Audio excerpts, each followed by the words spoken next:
voilà donc comme ni nga ko waxee maa ngi rafetlu parrainage bi ñu ma defal tànn bi ñu ma tànn ci biir gox bi tànn bi ñu ma tànn ci sama ay morom parrainé ma journée bi aw ma lu di ko rafetlu di ci remercier ñi ma tànn ci biir gox bi tuddee ma bés bu toll nii doon bésu Serigne Touba doon bésu xasida doon bés boo xamante ne bii ku sañoon ñu tuddee la ko voilà maa ngi koy rafetlu di gërëm ni ma ko tuddee di leen sant. bés bu toll nii Ndiéyène Sirakh amul dëkk yu bëri amul vraiment yoon bu mu nit mun a jaar pour dem ci yenn gox yi fasantikoo yi. voilà comme ni ma ko waxee woon ci événement bi ma génn bu yàggul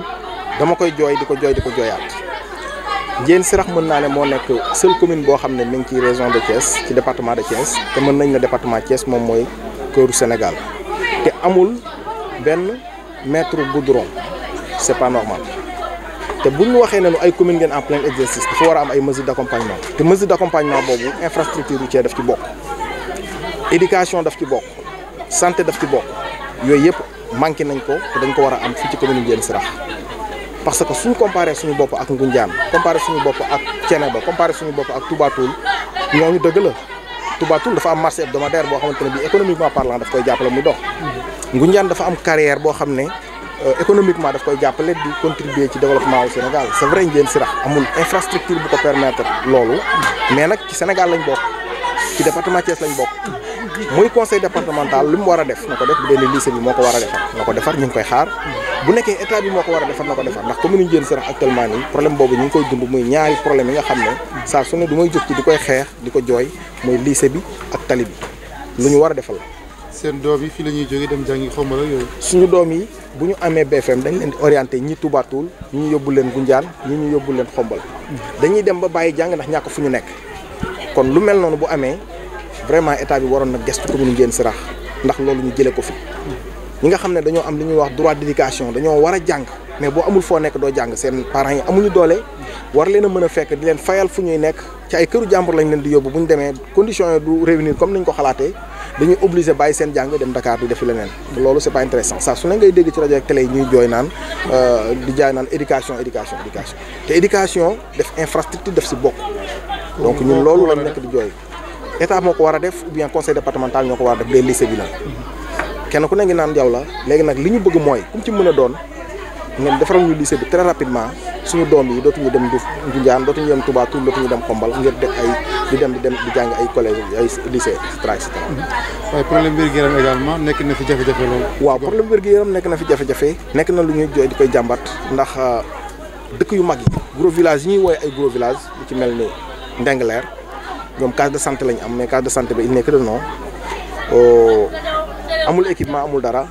yeneen dëkk yi mel ni ay Mboulox ak yeneen dëkk yi seen case de santé yi les dortoirs aan yi la ñoo fa nekk dëkk fa te loolu c'est pas du tout normal. mbaa mi ñoo fay nekk ça à tout moment te c'est pas normal dëkk bu toll ni Ndingler sama gis-gis population war na koo mën a may mu am poste de santé comme yeneen dëkk yi ndax distance yi ko seq digganteem ak fi population di fajoo ji dafa sori donc li gënoon mooy ñu defal leen poste de santé ndax duñ def 3 kilomètres di ñëw Ndiéyène Sirakh di faju si ndax ñoom ci Ndiéyène Sirakh lañ dépendre te Ndingler Ndiéyène Sirakh ça fait 4 kilomètres je peux dire loolu pour loolu am te population Ndingler ak population Ndiéyène Sirakh ñoo tolloo kon ñoom defal leen poste de santé ngëneel lay doon ci population bi te population bi lu ñuy apprécier lay doon yeneen case de santé yi ci des ñu jëm ko réhabiliter pour que activités yi di fonctionner comme ni mu daan nekk. ci solution bon solution bi mooy ñun mënuñu am solution ndax ñun population rek lañ amuñu doole bi économiquement état bi la ñuy ñaan mu dimbali ñu si bu dee moo ko war a def wala responsable local yi nga xamante ne bi ñoo fi nekk bu dee ñoo ko war a def ñu dimbali ñu si parce que ñun dimbali rek la ñuy ñaan amuñu doole defal ko suñu bopp c'est vrai que nag ñoo ngi organiser wu bonne volonté yi les cadres les jeunes nangam sangam pour xool yan moyens la ñuy mettre en place pour mettre un système de développement stratégique bu fiy jëlee yenn pauvreté beeg jafe-jafe yi nekk ci gox bi loolu nekk na ci lu ñu nekk di ci liggéey. wax nga léegi wàllu ndox mi extension beeg yooyu. waaw ndox bi itam c'est vrai que dañ fi am benn forage bi nga xam ne mënul ravitailler dëkk yëpp de temps en temps dëkk bu mel ni Ndioufène seen ndox guddi lay ñëw te bu nekkoon ne au moins def nañu branchement bi Kaba mu gën leen jege ci lay gën a yombe ci ñoom d'après ñoom niñ ko jàmbatee Ndiéyène Sirakh la seen ndox di jóge di dem te riu Ndiéyène Sirakh mënul ravitailler Ndiéyène Sirakh ak village environnant yi ko wër yëpp soit bu ñu leen defaloon forage foofu mooy gën a yomb ci ñoom booy laa ñu branché leen si Kaba bi nga xam ne moo leen gën a jege bu nekkee ne Kaba mën na leen servir comme ça seen ndox di ñëw correctement parce que Ndioufène guddi bëccëg mënuñu am ndox seen ndox guddi lay ñëw parce que pression bi mënul yéeg ba àgg ci ñoom ndax dafa xaw a tuuti sori Ndiéyène Sirakh donc nag pour que ce problème soit réglé il faut que vraiment autorités yi xool ban méthode la ñuy jël pour ñu régler problème boobu définitivement ndax dëkk bu mel ni Mbulux ak dëkk bu mel ni Ndioufène dootuñu am problème mu ndox ndax amoon nañ fi ay jàng yi nga xam ne jàng yi toute la journée amul ndox ba dañuy obligé di jël ay oto di jël ay sareet di dem di wuti ay ndox ci yeneen village environnant yi te loolu lu mën a ñàkk la ci commune bi toll ni Ndiéyène Sirakh loolu ñoo ngi ñaan état bi di ñaan ñi nga xamante ne bii ñoo yore loolu ñu dimbaliñ ci ba vraiment problème boobu réglé définitivement. auzu billaahi mina seytaani rajiim bismillaahi rahmaani rahiim salaamun alaa nuuhin fi aalamiina izaalika najzil muhsinin ginnaaw bu ma sant yàlla julli ci yonent bi ñaanal ñi teew ci bés bi yépp jàmm yàlla may leen jàmm ak ndam fii ak fa ñu jëm maa ngi nuyu ñëpp maa ngi nuyu kenn ku ne ci turam ak santam di doore nuyoo bi ci chef de village su Touba Ndorong su ma ci jógee ma ci teg chef religieux yi nekk ci tund bi yëpp imam ratib yi ak képp koo xam ne yaa ngi yëngu ci diine maa ngi leen di nuyu di leen sant su ma jógee ci ñoom maa ngi ciy teg di nuyu monsieur le maire Serigne Fallou Fall maa ngi nuyu suma xaritu bopp suma nit comme ni mu ko waxee léegi nii li mu wax lépp muy Serigne Modou Kane Thiaw dëgg la bala may avancer ci nuyoo yi damay taxaw foofu gën a teg sama baaraam ci li mu wax léegi nii man ak Serigne Fallou Thiaw li ñu boole kóllëre la bu yàgg bu waa commune bi xamul lu ne séq nañ ko ci lu ngeen yëg ak lu ngeen yëgul waxtaan wu ne dinañ koy def ci fi ngeen fekke ak fi ngeen fekkewul kon sama kóllëre ak moom du ay jàng moo ñu boole yàlla dafa def man ma doon un acteur de développement ndax loolu ma yàlla na toog moom ma gis mu ne ci gox bi di def ci développement ak social loo xamante ne bii looloo tax ma gis ko ne ko man maa la tànnal sama bopp nga doon sama xarit te muy dëgg ci man parce que man defalu moo ko lu ma koy waxee lu nekkul ci moom saa su ne bu ñuy waxtaan loolu la ñuy waxtaan ñun ñaar kon suñu kóllëre ñun ñaar lu yàgg la lu nit ñi xamul maa ngi koy sant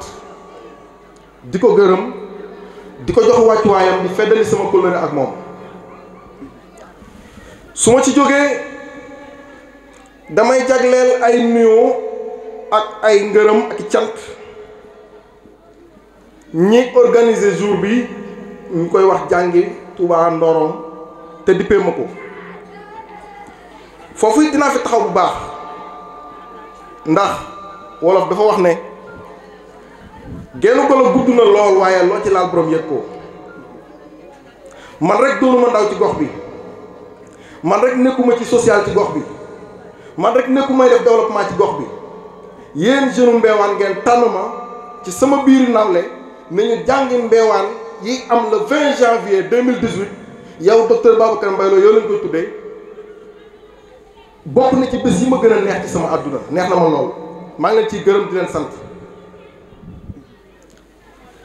su ma ci jógee damay gërëm délégation bu mag bi ma àndal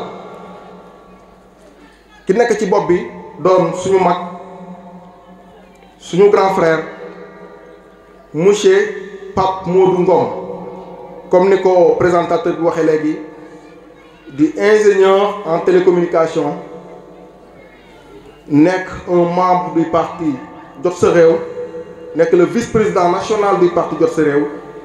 bi ma ko waxee spontanéité bi mu am ne ma bu soobee yàlla dinaa ñëw loolu moo ma gën a surprendre ci ñëw maa ngi rafetlu teewaayam ci bés di ko sant di ko gërëm di ko sant su ma ci jógee maa ngi gërëm di sant également kenn ci man muy bàcc mi fi toogal nii ni mu ko expliqué waxee ko nii yàlla dafa def suñu xamante mu ngi jaar ci sama grand frère Babacar bi nekk Thiès moo ma ko présenté depuis bi ma ko xamee ba tey ci ngor laa ko xam ci nangoo liggéey ci gëm boppam ak di ma conseiller ci développement bi ma nekk conseil yoo xam ne dama ci jëlee njëriñ maa ngi koy gërëm di ko sant di gërëm délégation bi jóge Njéen ñëpp bari nañ ba mënuma leen a lim car macha allah waaye damay jël seen ngërëm ak seen cant teg ko ci loxo Serigne Moussa Sylla mi chef du village bi mu jàllaleel ma ko tegal ma ko ci loxo kenn ku ne ci ñoom maa ngi leen di gërëm di leen sant ndax woote ñu wuy si la yombul te depuis 5 heures ba tey yéen a ngi sama kër di ma soññ di ma laaj heure bi kañ la ñuy dem maa leen nañ leen xaar su ma ci jógee maa ngi gërëm journaliste yi di gërëm seen njiit Ousmane Sène bi ma ko waxee bés bi di sama xarit moom tam teew fi waaye nit ki bu la defalee bu baax da nga koy wax bi ma ko waxee jour bi mu ne ma dinaa la envoyé délégation Walfadjri ñu ñëw def couverture bi di gërëm Mbaye Samb sa patron également bu Thiès Info di sama xarit également yéen journalistes yi maa ngi leen di gërëm di leen sant malgré temps bu xat bi def ngeen seen pexe yëpp ba ñëw def couverture journée bi pour que lépp pour journée bi mën a jaar ci yoon. su ma ñëwee ci jour ci bés bi li ma ci gën a neex mooy ay ndaw yoo xam ne ñii maa leen mag ñi ñoo ma mag ñii sama ay nijaay lañu ñii sama ay papa jël bés bi tuddee ma ko te xamante bi ma xamante woon ak moom njort ma woon ne àgg nañ ci man fu toll ñu may tuddee bés bu toll nii ndax bés bu toll nii bés Serigne Touba ñu nekk ay taalibe Serigne Touba ñu fay fanaanee jàng xasida di fa tagg yonent bi di wax ci Serigne Touba ñu jël bés boobu tuddee la ko loolu ndam la nga defal ak ay tuyaaba maa ngi leen ciy gërëm di leen sant ngërëm li ma koy teg ci loxo suma xarit Dame Gueye mi fi jóge léegi di vice président daayira bi comme ni mu ko waxee saa su ne dama leen di fekk ci seen place ñu séq jàmm séq teraanga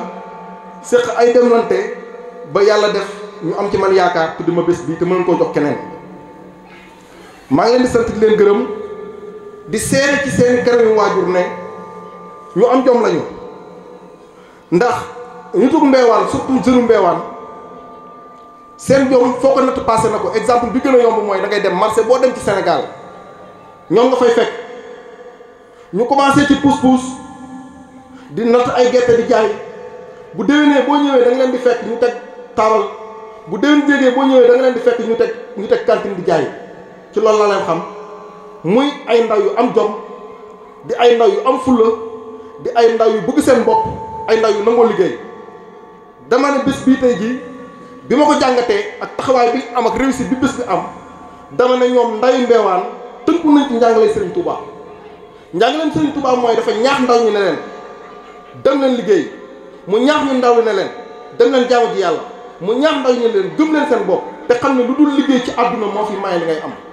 boobu ba tey yéen a ngi dégg ndaw ñuy xuus di dem ay libi dégg goo ko dëkk mbeewaan bokk ci dégg goo ci dëkk commune Ndiéyène Sirakh bokk ci comme jom jooju ñu am xam ne nit ki mën naa toog fii mu toog di tekki am fi li mu fi war a am teral ci ay waajuram loolu mi ngi ci nit ak doomu Ndiéyène Sirakh rawatina nit waa mbeewaan ci njàngat bi ma am ci ñoom donte doomi commune bi yëpp benn lañu loolu gis naa ko ci ñoom fu la jooju ñu am maa ngi leen di ñaanal yàlla loolu gën a wéy dimbali leen ci seen liggéey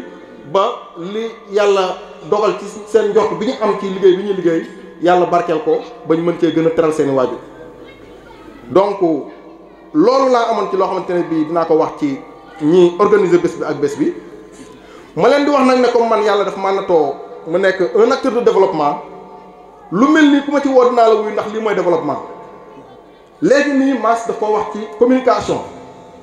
ne saa su ne ci télé bi ngay xool di gis ku ñu tuddee ay musique saa su ne ci télé bi ngay xool di gis ku ñu tuddee ay xawaare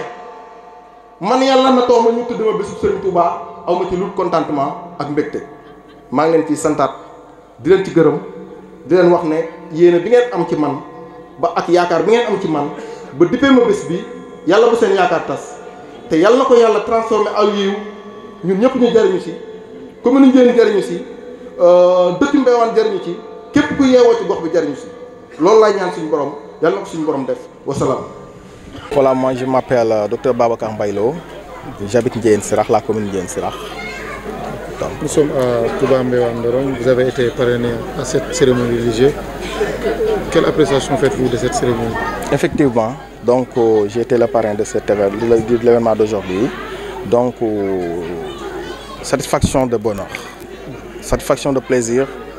et vraiment je remercie beaucoup les populations de Mbéwane. Je remercie les organisateurs de cet événement de m'avoir choisi comme parrain des 100 religieux de Touba Mbéwane. Une population très dynamique, mais également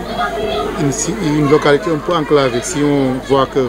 pour venir à cette cérémonie, on a eu beaucoup de difficultés avec une route vraiment qui n'est pas praticable. Effectivement, ce n'est qu'une répétition par rapport à mes propos que j'avais tenus lors de la dernière manifestation qui existait à Ndiéyène. Présentement, je le dis et je le réitère, que la commune de Ndiéyène Sirakh présentement est la seule commune qui est au cœur du Sénégal et n'a pas qu'un seul mètre de route bitumée. Ce n'est pas normal. Alors que si on nous parle de communes en plein exercice avec l'acte 3 de la décentralisation, il devait y avoir des mesures d'accompagnement. Les mesures d'accompagnement, c'est quoi? C'est d'avoir au moins des infrastructures routières qui permettra aux populations de Ndiéyène Sirakh de faire leur déplacement correctement. Vous voyez la route, c'est très caillouteuse. Donc pour faire Khombal Ndiéyène Sirakh, tu vas faire 15 minutes. Si on compare Khombal-Thiès, tu peux faire entre Khombal-Thiès 15 minutes ou 30 minutes en venant jusqu'à Khombol. Pour arriver à Ndiéyène Sirakh, tu vas faire 30 minutes à cause de cette route-là. Donc vraiment, nous demandons aux autorités de nous aider, de nous faire cette route-là pour que vraiment les populations de Ndiéyène puissent au moins se débarrasser de ce problème-là. Maintenant, quelle est la solution que vous préconisez? Il n'y a pas de solution parce que la construction de routes n'est pas du domaine des populations, ni du domaine de l'administration locale. Nous demandons à l'État du Sénégal, qui avait promis de le faire, de réaliser cette route-là. Parce qu'il y avait des promesses qui sont là. Ils avaient dit qu'ils vont construire cette route-là depuis très longtemps. Les populations attendent cette route-là, mais jusque-là, on n'a rien vu. Donc vraiment, nous demandons à l'État vraiment de nous aider à construire cette route-là. Parce que ces genres de manifestations-là, il y a beaucoup de gens qui veulent venir, mais ils disent que cette route-là n'est pas bonne, ils ne peuvent pas venir. Donc c'est ça le problème. Donc c'est un problème vraiment qui nous pose d'énormes difficultés actuellement, cette route-là. Une grande commune comme Ndiéyène Sirakh qui paraît-il n'a pas encore de lycée, qu'est-ce que vous en pensez? Effectivement, je l'ai dit dans une autre radio de la place le mercredi passé, lorsqu'on m'avait interviewé à RFM Midi, autant pour moi. Donc je l'avais dit que, comme je l'ai dit tout à l'heure, une commune comme Ndiéyène Sirakh n'a pas de lycée. Imaginez une commune, qu'on dit commune en plein exercice. Nos fils, on les oriente à Touba Toul, on les oriente à Ngoundiane, on les oriente à Khombol, pour qu'ils terminent ses études là-bas. Ce n'est pas du tout normal. Nous demandons à l'État vraiment, ou bien le conseil départemental, de nous faire ce lycée-là très rapidement, avant 2019. Vraiment, c'est un problème vraiment qui nous pose d'énormes difficultés ces derniers temps. Parce que c'est vrai que nous sommes une commune qui n'a pas d'infrastructure, bien sûr. Nous n'avons pas de marché comme Touba Toul, nous n'avons pas de carrière comme Ngoundiane, mais cela ne veut pas dire qu'on ne doit pas vraiment nous accompagner du point de vue infrastructure. Lycée et route est notre préoccupation majeure principalement et la préoccupation de la population actuellement de Ndiéyène Sirakh. Tout va bien à Ndiéyène Sirakh? Non, pas tout va bien. Pas tout va bien. Il y a beaucoup de problèmes qu'on vit présentement à Ndiéyène Sirakh. L'extension d'eau, c'est un problème également qu'on vit au quotidien. Tous les jours, on nous dit que tel ou tel village n'a pas d'eau, alors que ce n'est pas normal. Donc ça également, c'est un problème qu'on peut régler. Il y a d'autres villages qui n'ont pas d'électricité jusque là où je te parle. Ils n'ont pas d'eau potable, ils n'ont pas d'électricité. Il y a des villages comme Dengaler qui réclament, jusque là où je te parle, une structure sanitaire telle que poste de santé. Ils n'ont pas jusque là où je te parle. Ça également, on demande à l'État de nous aider au moins à réaliser ce problème-là. Parce que Dengaler, c'est une population de plus de 11 000 habitants. Donc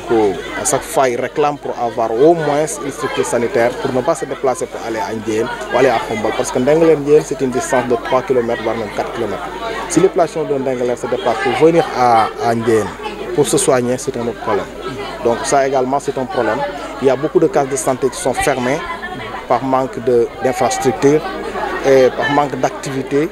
au niveau de ces cases de santé-là. Ça, on aimerait bien réhabiliter ces cases de santé pour qu'au moins au niveau de la commune de Ndiéyène Sirakh, le système sanitaire fonctionne comme les autres communes. Au niveau de la commune, qu'est-ce qu'ils ont fait par rapport à ces cas de santé pour accompagner? Bon, jusque là où je te parle, c'est des cas de santé qui ne sont que de nom, parce qu'il n'y a pas d'équipement qui permettra aux ASC qui sont là-bas de faire leur travail correctement. Et les grands villages qui sont des cases de santé, c'est des cases de santé qui sont des lieux de dortoir des uns et autres, c'est pas du tout normal. Je l'ai toujours déploré, parce que j'ai pris l'exemple du cas de santé de Mboula, qui est le lieu de dortoir des uns et autres, ça c'est pas normal, alors que les populations en ont besoin. Les populations n'ont pas la possibilité de prendre en charge leur système de santé. C'est au moins l'État ou les autorités locales qui peuvent au moins faire un geste pour que ce problème soit réglé, ce problème-là soit réglé définitivement.